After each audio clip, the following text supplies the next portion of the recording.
The funeral home smelled like lilies and carpet cleaner, and I remember standing at the small white casket thinking, with a strange, detached clarity, that I could count on one hand the number of relatives who had shown up, and that my parents were not among them.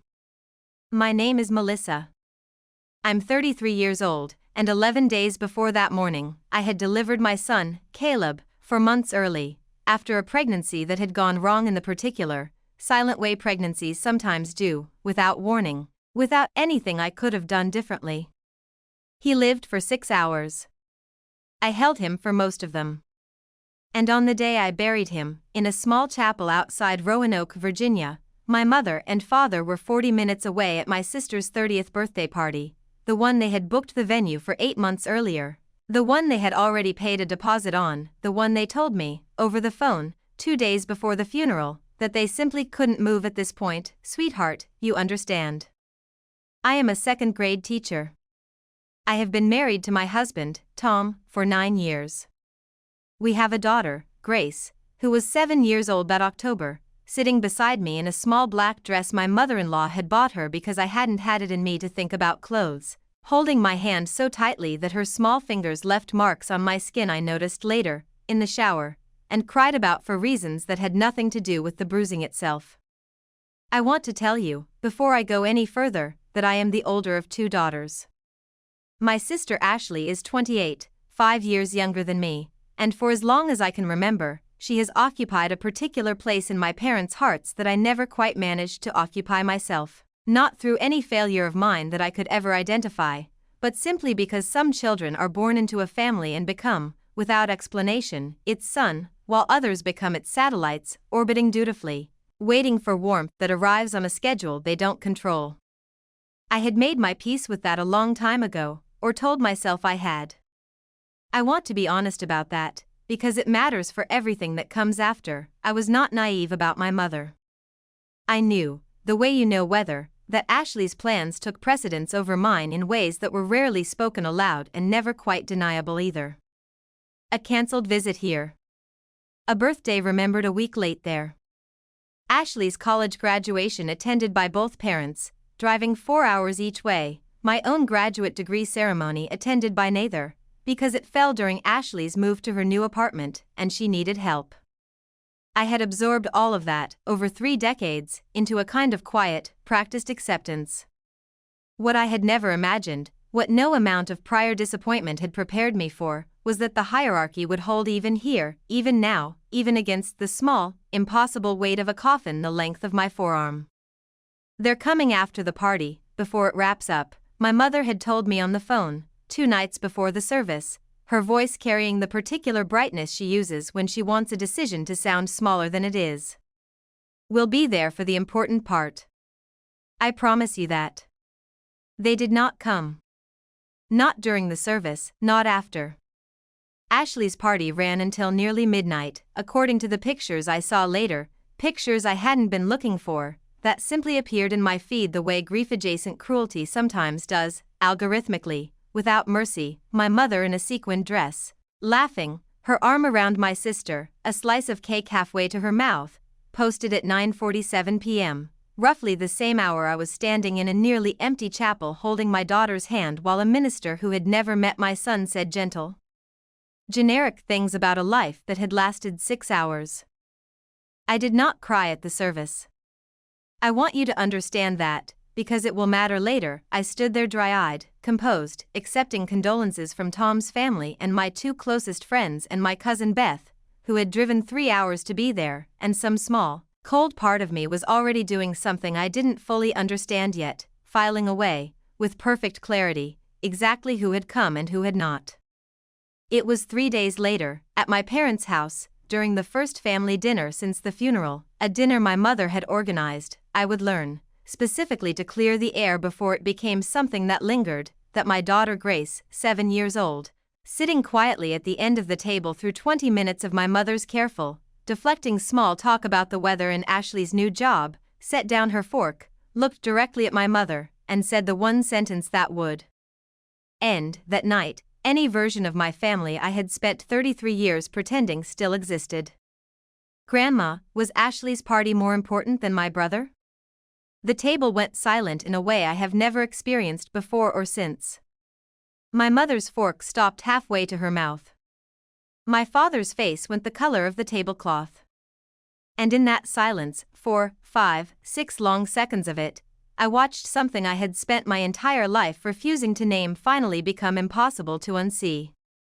My mother recovered first. She always did. "Grace, honey, that's not something we say at the dinner table," she said, setting her fork down with exaggerated care, her voice pitched to the particular gentle scolding register she used when she wanted an uncomfortable moment to feel like a child's misunderstanding rather than an accurate observation. Sometimes grown-ups have complicated schedules. It doesn't mean anybody loved your brother any less. Grace didn't look away. "But you didn't come," she said. "Mommy said you were coming after the party." "You didn't come after the party either." My father cleared his throat and reached for the bread basket, the universal gesture in our family for "let's not." Ashley, sitting across from me, stared at her plate with the particular stillness of someone hoping that if she didn't move, the moment might simply pass through her rather than around her. I should tell you that this dinner was not, in itself, the beginning of anything. It was the moment something already true finally had a witness too young to know she wasn't supposed to say it out loud. What came before, the months and years that built toward that dinner, is where the real story actually starts, and I need to back up in order for you to understand why my daughter's question landed the way it did. Growing up, our house had a rhythm that I understood instinctively long before I could have described it. My sister Ashley was born when I was 5, small and colicky and, according to family lore, a difficult baby, which somehow translated, over the following 2 decades, into a family culture where any accommodation Ashley needed was simply provided, promptly, without negotiation, while any accommodation I needed was framed, gently but persistently, as something I was mature enough to handle on my own. I don't say this bitterly. I say it the way you'd describe a fact about a house's foundation, not to complain about the house, but because you cannot understand why a door sticks in humid weather without knowing the foundation shifted years before you moved in. By the time I married Tom, at 24, I had built an entire adult identity around not needing things. I was the daughter who didn't ask for help with the wedding, who understood when my parents' anniversary trip conflicted with visiting my newborn, who reassured my mother, repeatedly, warmly, that of course it was fine, of course she should prioritize whatever Ashley needed that particular week. Tom noticed this pattern before I let myself see it clearly. Early in our marriage, after my parents canceled a planned visit to meet Grace as a newborn because Ashley had a sorority reunion crisis that needed emotional support, Tom said, carefully, "You know you're allowed to be upset about this, right? You don't have to make it easy for them every time." I remember laughing it off.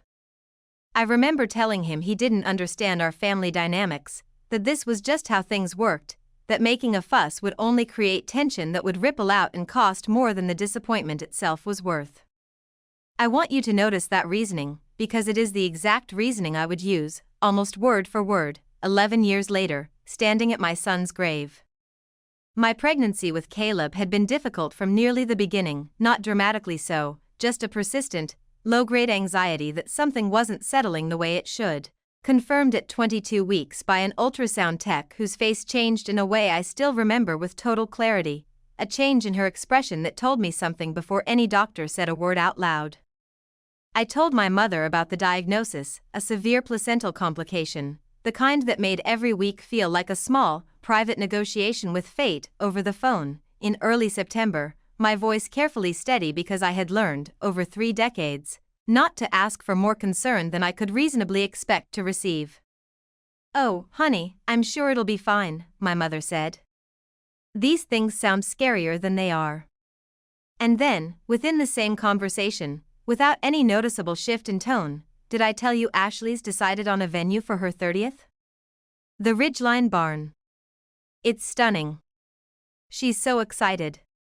I remember sitting with that juxtaposition for a long moment after we hung up, my son's uncertain survival and my sister's venue booking occupying, in my mother's voice, roughly equal emotional weight, and I remember doing what I had always done with such moments. I filed it away. I told myself she simply didn't understand how serious it was. I told myself it was easier not to make her explain herself. I want to stop here for a second. Because if you've ever tried to explain a serious fear to someone and watched them change the subject to something smaller and shinier, and told yourself it was just their way of coping, you know exactly what those weeks felt like for me. Over the following month, small things kept happening that I noticed and, each time, individually, forgave. My mother asked, more than once, whether I could still make it to Ashley's engagement dinner even with everything going on, phrased in a way that made it sound like my complicated, high-risk pregnancy was an inconvenience to be worked around rather than a crisis to be supported through. She mentioned, twice, how stressful it was for her to plan Ashley's 30th on top of everything, a sentence that implied, without ever saying so directly, that my situation had become an emotional tax on her own life rather than the medical emergency it actually was. I did not push back on any of it.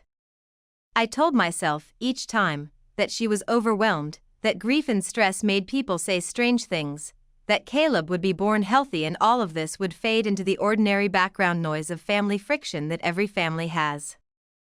I want you to understand that I believed that. I wasn't performing optimism. I genuinely thought the story was going to end somewhere survivable.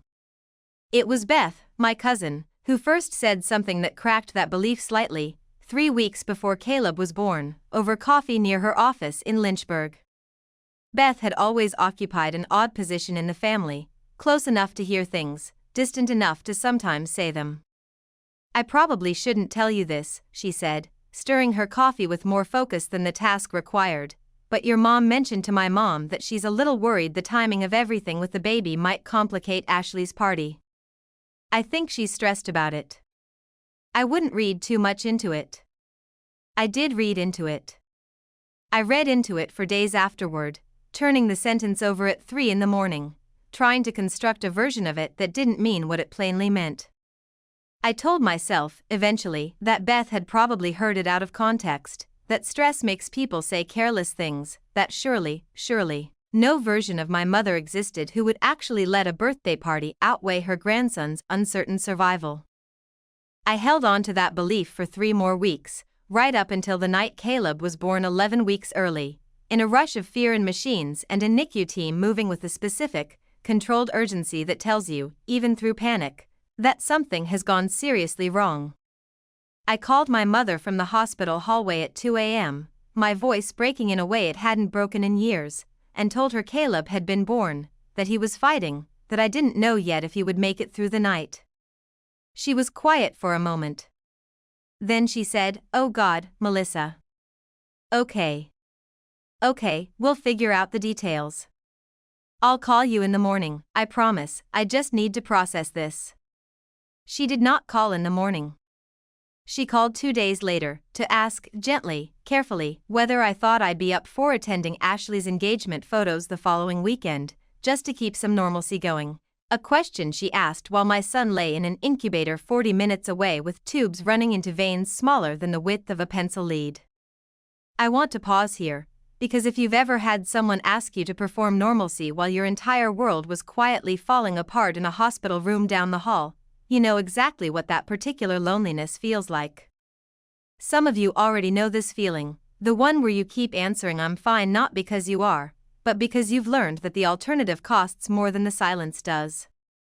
Caleb lived for 11 days. 11 days of NICU visits, of learning the particular vocabulary of neonatal crisis, of watching monitors the way you watch a person's face for a sign of what they're about to say. Tom and I took turns sleeping in the small chair beside his incubator.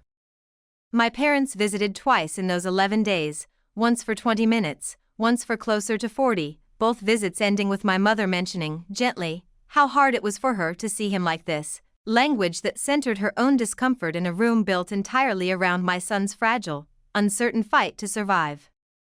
On the 9th day, a doctor sat us down and used the words I had been dreading since the ultrasound tech's face changed in September, words about lung development, about organ systems too immature to sustain life much longer, about making him comfortable rather than continuing interventions that were, by that point, prolonging suffering more than sustaining hope.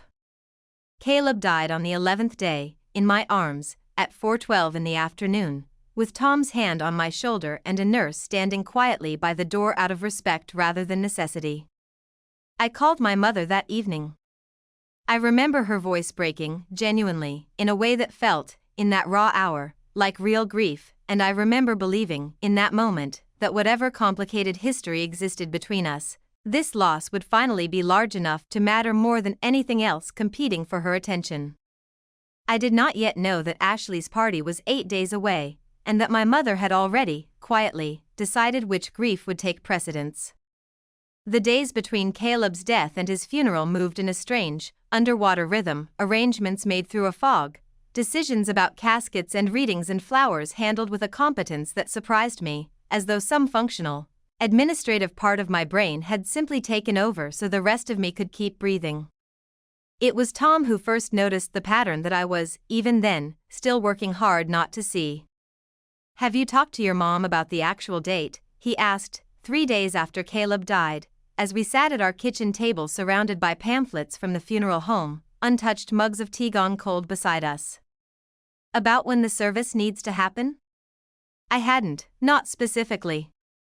I called her that evening, and something in her voice, a beat of hesitation before she answered, a carefulness in how she phrased her responses, registered somewhere in me as odd, even through the haze of grief, even though I couldn't yet name what exactly felt wrong. "When were you thinking?" she asked, and there was something in the question's phrasing, some calculation underneath its ordinary surface, that I noticed and, in that moment, still dismissed. "The funeral home said Thursday or Friday works best," I said. "Probably Friday, so people can travel." There was a pause on the line, not long, maybe 2 seconds, but long enough that I felt it. "Friday's a little tight for us," my mother said. "Could you maybe look at early the following week instead?" I remember standing in my kitchen, phone against my ear, feeling something small and cold move through my chest, not suspicion yet, not fully, just an unease I couldn't locate the source of.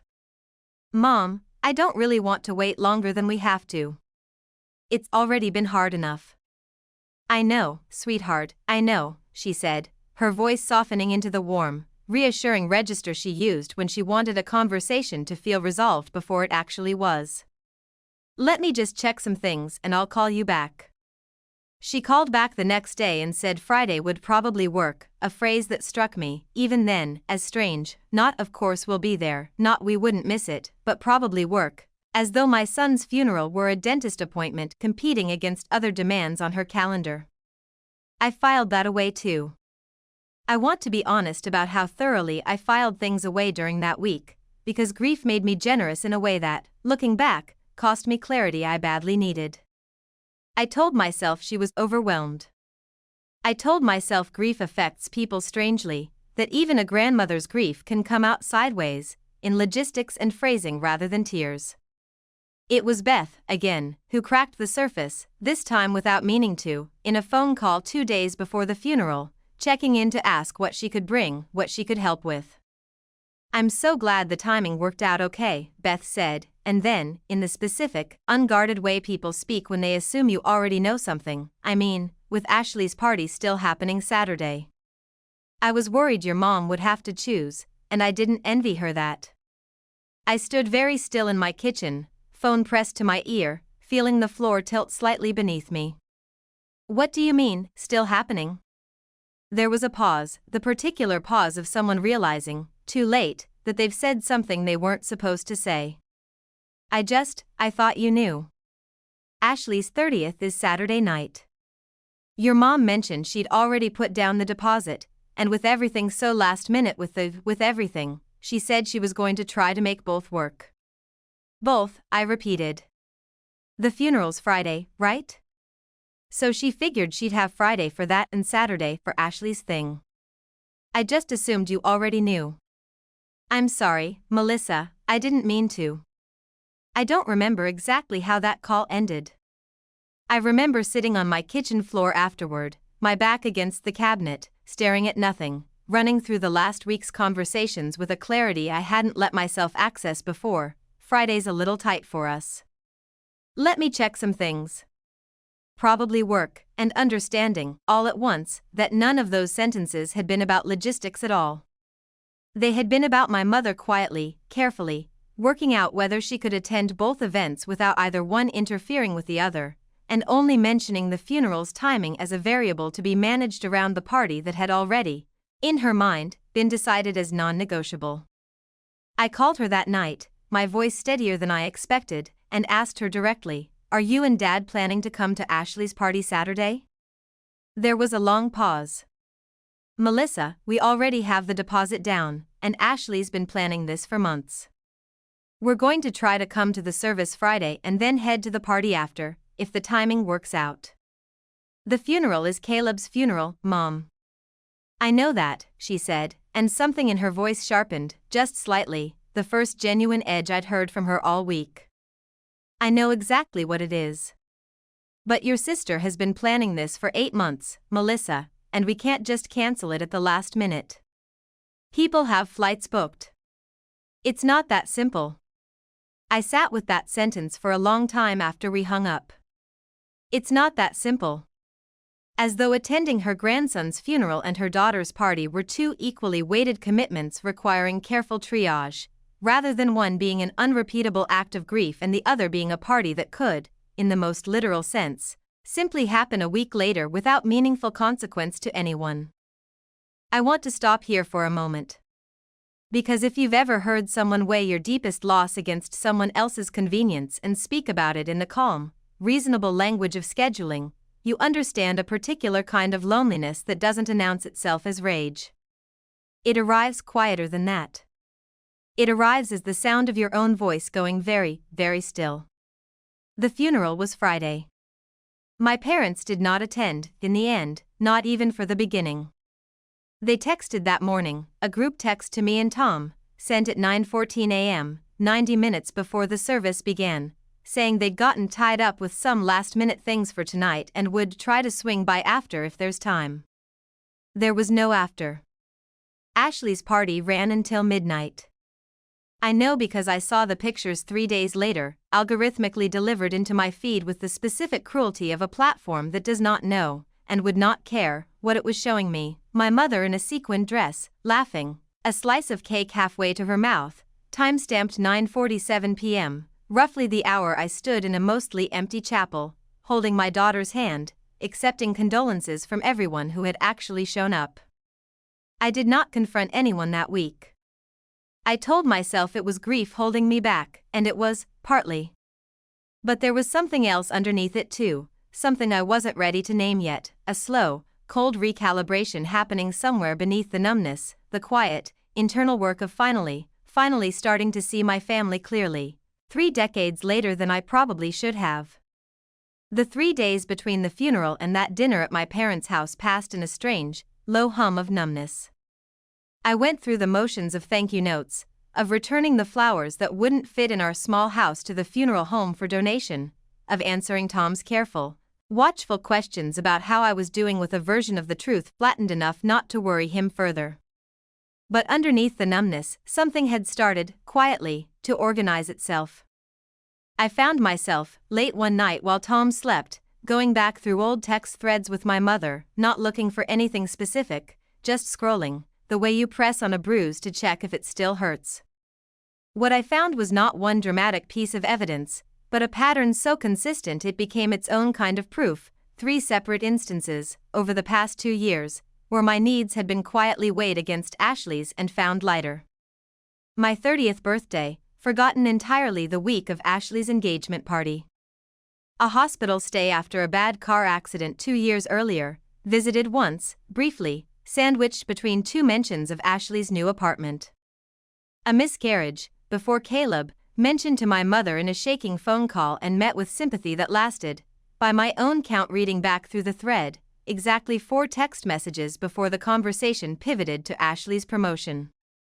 I didn't confront anyone with this pattern yet.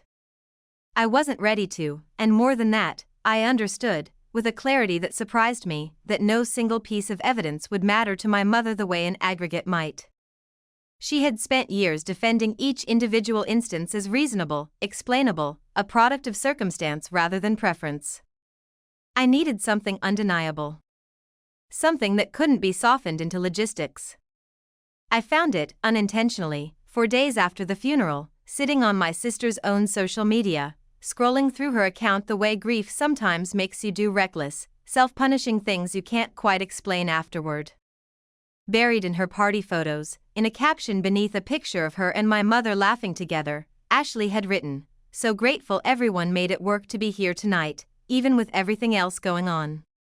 Love you all for showing up when it counted. Even with everything else going on." She knew. She had known, going into that party, exactly what everything else meant, and had chosen to frame my parents' attendance at her celebration, on the same day as my son's funeral, as an act of devotion worth publicly thanking them for. I sat with that caption for a long time. I did not scream. I did not cry, not yet. I took a screenshot, quietly, and closed the app, and sat in the strange, cold clarity of finally having something concrete, not proof of malice exactly, but proof that everyone involved had understood the stakes and chosen, deliberately, which grief mattered more. I did not show it to Tom that night. I told myself I was protecting him from more anger on my behalf than he could productively hold. The truth, I think now, was closer to something else. I wasn't ready yet to make this real by saying it out loud to someone else. I wanted, for one more day, to hold it privately, to let it exist only in my own understanding before it became something that required a response. That dinner, 4 days later, was my mother's idea, a chance, she said, to clear the air before things got complicated between us. I almost didn't go. Something in me, some old, tired instinct toward keeping the peace, nearly won out and kept me home. But Tom encouraged me to go, gently, saying only, "Whatever happens, you deserve to hear whatever she's actually going to say to your face." I brought Grace, because our usual babysitter had a scheduling conflict and because some part of me, I think now, wanted a witness who couldn't be managed the way adults in my family had spent decades being managed. I did not bring the screenshot. I didn't need to, in the end. Because before I said a single word about anything I'd found, my 7-year-old daughter, who had been quietly listening to 20 minutes of careful small talk about the weather and Ashley's new job, set down her fork, looked at my mother, and asked the question that would do more work in 4 seconds than I could have done in 4 hours of prepared confrontation. "Grandma, was Ashley's party more important than my brother?" The silence after Grace's question stretched long enough that I could hear the kitchen clock ticking from the next room, a sound I had never once noticed at that table in 33 years of dinners there. My mother recovered, as she always did, with a soft laugh that didn't reach her eyes. "Sweetheart, that's a complicated grown-up question." "Sometimes?" "It's not complicated," I said. I hadn't planned to speak. I had walked into that house intending to stay quiet, to observe, to gather whatever else I might need before deciding what to do with everything I'd found. But something in my daughter's small, clear voice had already done what 4 days of careful evidence gathering hadn't quite gotten me to. It had made the truth impossible to keep managing politely. I took out my phone. I didn't raise my voice. I set it on the table, screen up, Ashley's caption still visible from where I'd left it open, even with everything else going on. "You knew," I said, looking at my mother, then at Ashley. "Both of you knew exactly what you were choosing between, and you decided the party mattered more. And then you thanked each other for it, publicly, like it was a sacrifice." My father reached for the caption on the phone, read it, and went very still, his face draining of color in a way I had never seen from him before, a man who had spent 3 decades letting my mother make every difficult decision so he wouldn't have to. My mother's face did something I hadn't expected. Not tears, not immediate guilt, something colder, more defended, a kind of flat, practiced calm that I recognized, with a sinking feeling, as the same tone she'd used on the phone the week before. "It's not that simple. You're twisting this," she said. "We were grieving too, Melissa. We processed it the only way we knew how, and Ashley's party had been planned for months. You don't cancel something like that at the last minute. People had flights."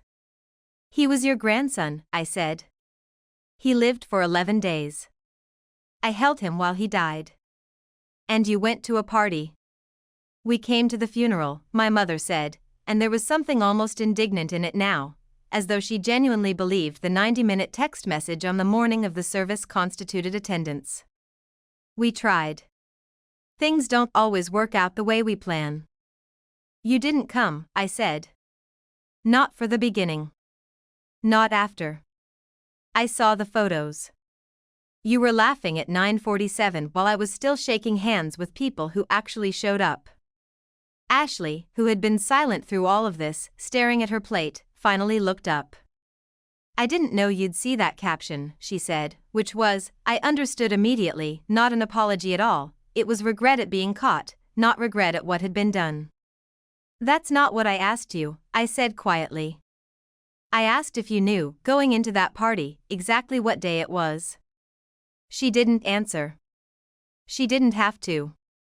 Her silence was its own confession, and something in my chest, something that had been holding very still for 11 days and 4 more after that, finally let go, not into rage, though I felt rage underneath it, but into something quieter and more permanent. Certainty. My father spoke then, for the first time in several minutes, his voice low. I told your mother we should push the party back. I said it wasn't right. He looked at her, not at me. I should have said it louder. My mother's composure finally cracked, but not into the grief or guilt I might have expected. What came out instead was something closer to justification, delivered in a long, unbroken rush, as though she'd been holding it in for days and my daughter's question had finally knocked the door open.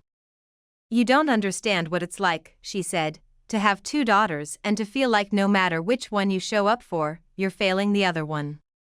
Ashley has always needed more from me. She's always been the one who falls apart without support, who needs to be told she's doing well, who needs someone standing behind her every single time. You were always the strong one, Melissa. Since you were a little girl, you never asked for anything, you never needed reassurance, you just handled things. I told myself that meant you'd understand, that you'd forgive us because you always have, because you're the one who copes. I convinced myself, that week, that you were the daughter who could survive without us there, and that Ashley was the one who couldn't survive her own birthday without both of her parents present. I built you into someone who didn't need me, because it made every other choice easier. And I think, somewhere in the last 4 days, I've started to understand what that actually cost you, and what it made me. I don't have a version of this that makes it okay. I just have the truth, which is that I chose the daughter I thought needed me more, and I was wrong about which one of you actually did. The table was silent again after she finished, but it was a different silence than before, not the frozen, deflecting quiet of the dinner's opening minutes, but something rawer, more exposed. Ashley was crying quietly.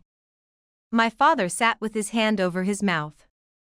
Grace, still watching everything with the unguarded attention of a child who doesn't yet know she's not supposed to notice these things, reached over and took my hand again, the same tight grip from the funeral. I didn't cry. I want you to know that, because I think it surprised everyone at that table, including me. I felt, instead, a strange, settling calm, the calm of finally hearing, out loud, the thing I had spent 33 years quietly suspecting and never once making anyone say plainly. I need you to understand something, I said, and my voice, when it came, was steadier than I expected. I'm not asking you to explain this to me anymore. I heard you. I believe that you believe what you just said. But I'm done being the daughter who doesn't need anything, because that was never actually true. I needed you at my son's funeral. You weren't there. That's not something I can file away like everything else. I stood up. I took Grace's hand. And for the first time in my adult life, I left one of my parents' dinners without softening the ending, without reassuring anyone that it would be fine, without doing the quiet, invisible work of making my own grief small enough for everyone else to remain comfortable. The weeks after that dinner passed in a way that felt less like healing and more like renovation, the slow, deliberate work of deciding what to keep and what to tear out entirely. I didn't speak to my mother for the first month. She called several times, I let most of them go to voicemail.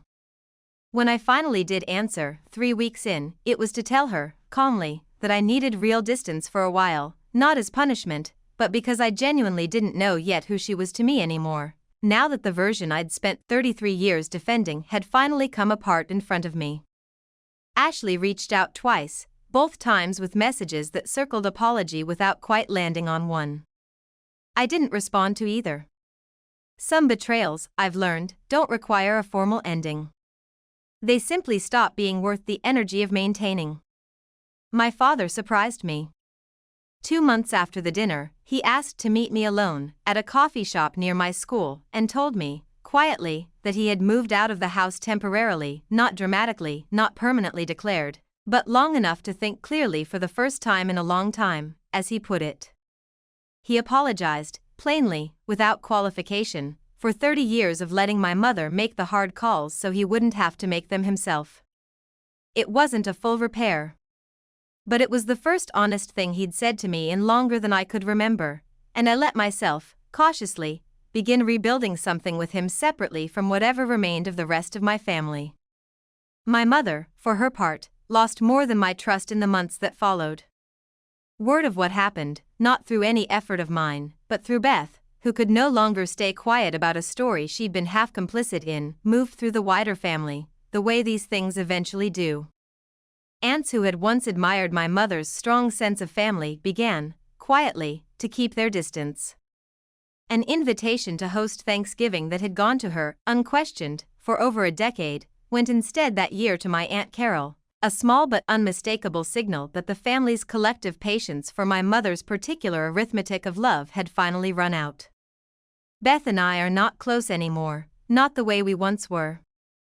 I don't think she meant harm in the end. I think she simply spent years being uncomfortable rather than honest, which cost me more than she ever intended, and more than I'm able, right now, to forgive.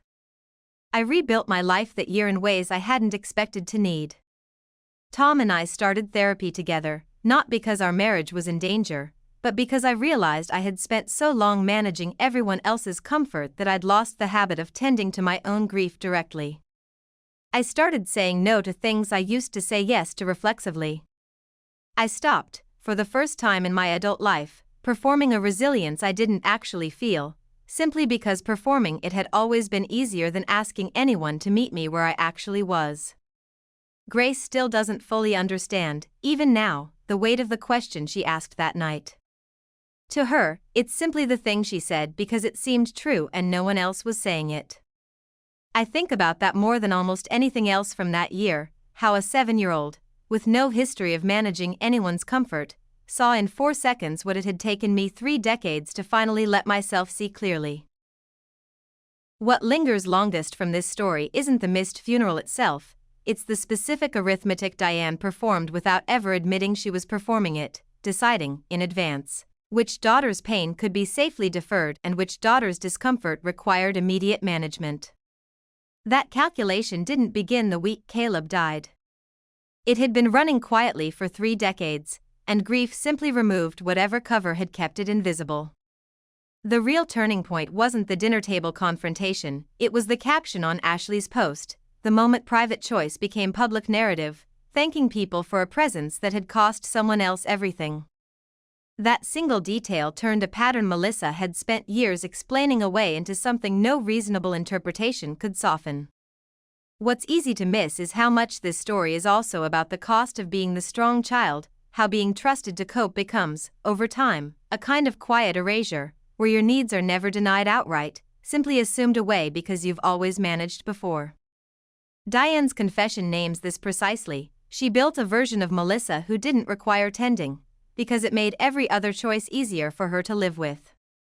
The story ultimately isn't about revenge, and Melissa never sought one.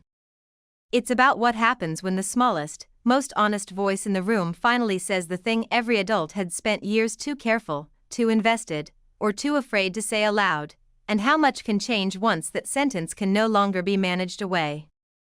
If there's one thing I'd want you to sit with, it's this: sometimes the people who seem the strongest in a family aren't actually fine, they've just learned that their pain gets deprioritized, so they stopped showing it. I spent 33 years believing that was maturity. It was actually just training. What's the one word you'd use for a moment when someone chose someone else's comfort over your grief? Tell me in the comments. And thank you, genuinely, for staying with this story until the end.